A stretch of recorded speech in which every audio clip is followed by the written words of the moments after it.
കോഴിക്കോട് പന്തിരാങ്കാവിൽ ജ്വല്ലറിയിൽ നിന്ന് സ്വർണ്ണവളയുമായി കടന്നുകളഞ്ഞ പ്രതികളെ പിടികൂടിയിട്ടുണ്ട്. പെരുമണ്ണ സ്വദേശി സിനാനും പ്രായപൂർത്തിയാകാത്ത ഒരു ആൺകുട്ടിയുമാണ് പിടിയിലായത്.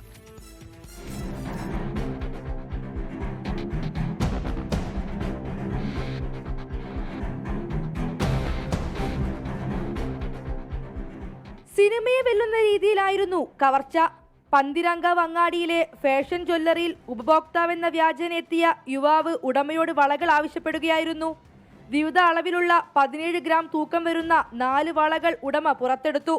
തുടർന്ന് മൊബൈൽ ഫോണിൽ വീഡിയോ കോൾ ചെയ്ത് ആർക്കോ വളകൾ കാണിച്ചു കൊടുക്കുന്നതായി അഭിനയിച്ച പ്രതി ഉടമയുടെ ശ്രദ്ധ മാറിയ നിമിഷം സ്വർണവുമായി പുറത്തേക്ക് ഓടുകയായിരുന്നു. കടയ്ക്ക് പുറത്ത് കാത്തുനിന്ന സ്കൂട്ടറിൽ കയറി പ്രതികൾ രക്ഷപ്പെട്ടു. കടയുടമയുടെ ബഹളം കേട്ട് നാട്ടുകാർ വാഹനങ്ങളിൽ പിന്തുടർന്നെങ്കിലും മോഷ്ടാക്കൾ കടന്നുകളഞ്ഞു. 2 ലക്ഷത്തിലേറെ രൂപ വിലമതിക്കുന്ന സ്വർണമാണ് നഷ്ടപ്പെട്ടത്.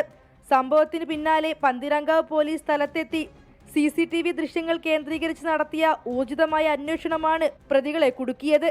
24 കോഴിക്കോട്.